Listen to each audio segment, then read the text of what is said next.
Ang kaso lang kasi, if maiiwanan nila si Zyda, yun naman yung pwedeng targetin ng Onyx. Yeah. Ang daming katanungan dito na magkakaroon ng kasagutan sa pagsisimula ng ating game number 1. And kung papansinin natin para sa Smart Emblem build, wala namang halos na pagkakaiba. Yeah, very classic. Ang importanteng tignan dito actually sa XP. Si Ryota, naka-Wilderness Blessing. So he's really looking to rotate towards the other side. Ang mali dito ng TNC, nag-start ng purple si Zyda. So itong orange, medyo mahirapan sila. Wait lang. Nakuha ni Zyda yung Little Wanderer. Pero kung papansinin natin, papagalan lang talaga. Naiintindihan din kasi ng TNC yung kondisyon ng kanilang lineup dito na hindi pa nila maaatim na isama ng isama itong si Zyda. Kasi nagkaroon tayo ng history na kapag ka mga Fanny nabibigyan kagad, ang hirap ng bumawi. Sobrang hirap talaga kasi early game hero yan eh. So kailangan talaga mag-snowball for a Fanny. Makakuha siya ng mga early kills. Ang kaso lang kasi, ang tanong sinong mapapatay mo sa Onyx sa early? Yeah. Medyo nakakatakot nga yung start ni Zyda. Usually may rule kayo na kapag may Hilda sa XP lane, doon ka mag-start. Pero ang ganda rin nung ginawa ni Trimar, instead of actually going to the mid, na sumama siya sa pag-contest nung Little Wanderer, which some Uranus players do, ang ginawa niya is hinarangan niya yung lalakaran dito ni Ryota para hindi ma-invade yung orange buff. Okay, may kilitian itong dalawang XP laner natin. Alam naman natin na hindi, parang wala naman, hindi naman magkakapatayan yan. Pero kaya magandang matyaga dito, no, yung mag-aagang pagpwesto ng Onyx Philippines doon sa unang pagong na kung saan naispatan na rin sila actually ni Chakno. So hatakan na lang ito.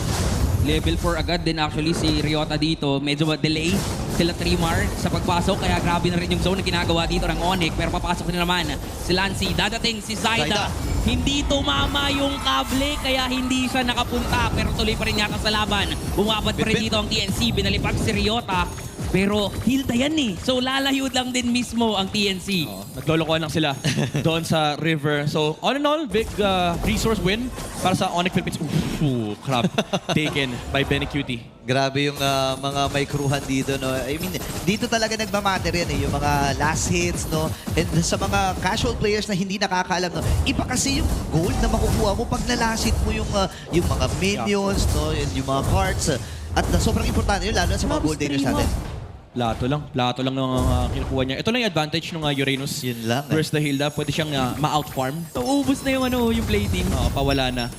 Yun nga eh. And ngayon pupunta na sa gitna or makakasalubong na ng TNC itong si Brusco at si Super Prince. And ito naman yung maganda kay Brusco, no? Napakagaling kasi nitong kumontrol dito sa river eh. Yeah. Again, yung attention no, ng TNC na pupunta sa middle lane. So far, in terms of overall playstyle and rotation, Onyx yung nakakalamang kasi Sigma pattern to eh. Lahat ng pressure ay nasa mid, so naiiwan yung gold lane. Wow, grabe to All-time hero stats dito sa MPL Philippines. Rank 1. Itong si Benny Cutie sa paggamit ng carry.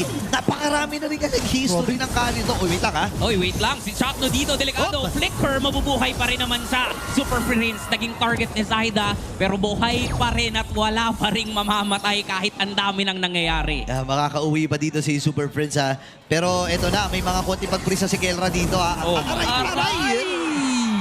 Napakasakit nga naman ng torn apart memory pero dun sa gitna may off-cam kill. Si Trimar yung nakakuha pero kapalit lang din naman ang buhay niya. Pero mukhang tutuloy pa rin ang Onyx dito. Tatry nilang patayin si Lancy pero nasaraduhan at na-set up. Na-force yung flicker ni Ryota. Mukhang nagiging mainit na agad ang laban. Ganda ng Earthen Rampart na kasi ni Chakno with the Tectonic Charge. Set up din ni Lance yun kasi naibato papunta doon sa loob ng kanilang torre. Even though may flicker si Ryota, that's still a big resource taken away from Onyx. Yeah, by the way, available na rin ang mga first item ng ating jungler. Heptasis para dito kay Zyda and War Axe naman para kay King Kong. Pero saan bumala? Hindi na kinontes pa si Zyda. Pagsilip niya dito, nakuha na agad ni King Kong yung turtle. Pero lalaban na lang sila sa kill. Si Brusco yung naging target sa likuran. Ang kaso lang, ganun din ang goal ni King Kong. At wala ulit mamamatay. Pero lamang doon ang Onyx kasi nasa kanila yung turtle. Ito lang yung medyo mahirap for TNC, no? Kailangan pag nag-commit sila ng skirmish, may makuwang kill si Zyda. Unfortunately, yung setup ay hindi nag-exist basically kasi kailangan tumama yung Tectonic Charge, maka-zone si Trimar. Ang problema kasi sinozone niya Lancelot. Tinatawiran lang siya. Ang hirap i-zone yan eh. Dami mga puncture. Pero gusto ko yung ginagawa na na parte dito ng TNC. Nagiging mas agresibo sila Ito na. dito sa pader dito Eh, ni Benny na. Benny Cutie. Pero sa ibang taas, mayroon din bakbakan. Sa baba may nangyayari din. Oh! Napakasakit ni Zaida. Pero mabubuhay yata si Ryota. Nandyan sa loob. Mukhang magkaka-outplay pero mamamatay pa rin. Makukuha pa rin ni Zaida yung kill. Ay, hindi kinaya ng lakas mula sa grass. Oo. Yung sustained power dito ni Ryota at si Zaida ang nanaig. Dami kasing energy eh. Oh my goodness! Bumawi na lang ang Onyx doon. Si Chakto yung pwede nilang isunod. Hindi lang yun. Tuloy lang din talaga sila. Kung hindi enough yung dalawa, dagdagan natin ng isa. 3-man rotation ang nakikita natin sa Onyx. Nagkaroon ng reunion doon sa bottom lane. Execration Boys, so nagkita-kita sila. Kaso sabi ni Brusco, yung Onyx Boys sumama din. Sama kami dyan. Oo. Nakisali na rin talaga dito. Again, napagandang pagbawi dito na mula sa Onyx Philippines. Nakabawi din si Super Prince ng isang kill. Pero parang target ata nila dito, Tore uli Tutuloy pa rin yata yung pagiging agresibo ng Onyx. Mababalibag ni Lancy si Brusco. Kaso lang, hindi yata enough yung damage nila. So sila na rin mismo yung lumayo at mukhang iiwas muna kasi merong turtle. Men, palubo na ng palubo ang kalamangan dito ng Onyx Philippines. Ano bang mga nangyayari? Hindi makasagot ang mga Uy, may set up dun sa dalawa. Sabay pasok ni Zaida. Flicker out mula kay Super Prince. Streamer din naman. Nag-flicker. Kaso lang nakasama.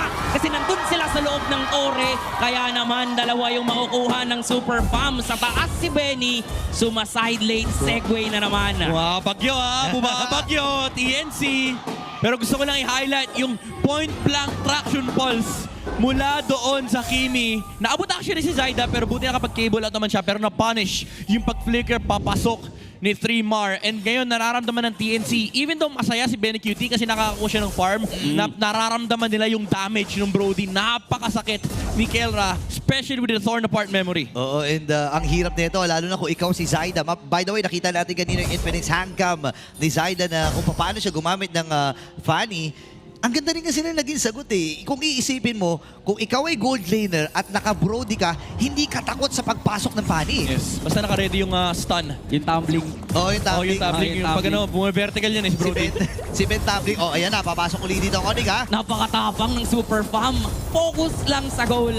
Focus lang sa Torre. Sabay out. Pero parang tutuloy pa rin sila. Ryota. Kasi nga naman, kailangan nilang guluhin. Si Zaida dun sa purple. Dadating naman at nandito ang mga miyembro ng TNC. Kaso lang, hindi nila mapatay si Ryota. Tapos may revitalize pa mula kay Brusco. Mukhang lalaban sila dito. Makukuha ba? Chakno! Wait lang, may iconic charge na galing kay Chakno. Pero hindi enough yung damage output nila. Si Zaida yung target sa likuran. Pero patay na ang bagyong Benny. Ay! Buhay na rin naman si Zaida. May trade lang, 1 for 1. No sir, 2 for 1. Lamang pa rin yata ang TNC doon. Grabe yung nangyari doon. Midnight, ano ba? Uy, wait lang. Anong lamang yung TNC? Babawi si King Kong. Grabe si King Kong, man. TNC, Grabe. ang ganda nung simula nung clash. Isang malupit na tectonic charge mula kay Chato, hindi in-expect ng Onyx. Buti na lang, medyo makunat-kunat yung nasa ibang frontline ng Onyx Philippines, kaya nakahanap pa ng punish si Kelra. Tumama yung isang basic attack niya with the first kill, tapos torn apart memory. Nahuli niya si Benny QT, but Zaida in the back line. Nararamdaman na natin yung sniping capability nung Fanny sa likuran. Si Super Friends tsaka si Kelra, kailangan nilang umalis sa teamfight. Oo, actually tatanungin ko pa lang sana yung mga nangyayari-yari dito eh. Pero hindi, palaban kasi talaga ang TNC. Walang magtatanong sa pamilyang to. And the Onyx Philippines ngayon magandang posisyon nila para simulan ang paghahawak dito sa unang lord ng laban na ito. Nagpo-flow na rin sa top lane itong si Kelra. Si 3Mar, kailangan niya gawin ang kanyang misyon. Kailangan niya makita kung gaano kataas na ang buhay ng Lord na ito. Pero si Super Prince, sinozone sila Normally, gusto mo yan bilang isang Uranus eh. Pero sa way na nakikita natin ngayon, si Super Prince, nakakatunaw na siya ng isang Uranus. Oh, ito naman pala kasi yung items. Yeah, interesting tong yung approach ni 3Mar. Antique Kiras. I mean, that's good against the Lancelot and the Brody. Mamaya na tayo mag-usap. Laban na naman doon sa purple. Hindi nakuha ni Zaida, nanakaw ng Onyx, nakuha ng Super Fam. At si Kelra sobrang ay. doon sa gilid. Pwedeng makita tayo ng setup dito pero alam pa rin ng TNC. At ganun niya kakabisado si Chakno. Sabi niya, teka, sa setup yan. Hinihintay lang yan bumalik yung Fanny. Nag-flicker eh kahit walang setup. Oh, tsaka nabababaran siya nung yung lantern eh. Parang kalkulado niya talaga. Pero ito na ang pagbabalik ng Brody. Huling beses natin nakita ito ay nung season 14 pa. mula kay Bulletproof.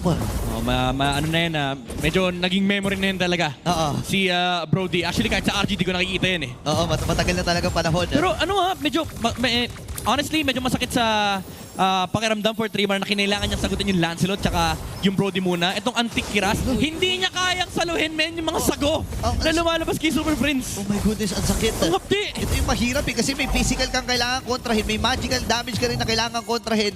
Hindi na alam ni Trimmer kung saan siya lulugar ngayon. Buti na lang ay nadepensahan nila yung Lord sa may bandang itaas. Pero may pulutok pa ng minions na kasama dito sa may itaas. Ang sakit na ng mga normal hits dito ni Kera. Bumibuelo lamang ang TNC. Ilapag yung Glorious Pathway. Papasok na dito ang Super Fam, pero ready pa rin dumipensa ang TNC. Mukhang King hindi Kong. mamapasok yung kanilang base. Tatahi si King Kong, pero wala silang magagawa kundi lumayo na lamang din. Actually, si Saida, sumisegue na siya kanina, pero nung nakikita niyang umaamba ng dive dito ang Onyx, kinailangan niyang lumayo. Pero ito na naman ang gagawin ng Super Fam. Jack, no? Uy, pwede mag-setup yan ha. Uy, Saida! Pwede mag-setup yan, pero si Saida yung nakita dito ni King Kong. So yung mismong nanakawan ng Purple, yung buhay niya na yung ninakaw at tuloy lang sa pagtahi. Triple na ngayon. Pwede makasecure ng Mania. Oh my Tinatahi. goodness! Mania para kay King Kong. At mukhang ito na ang katapusan. Sa reunion, mananaig ang Super Fam. What a game number 1 mula sa Super Family. Akala ni King Kong meron pa siyang panahon para habulin itong si Jackno para sa Savage.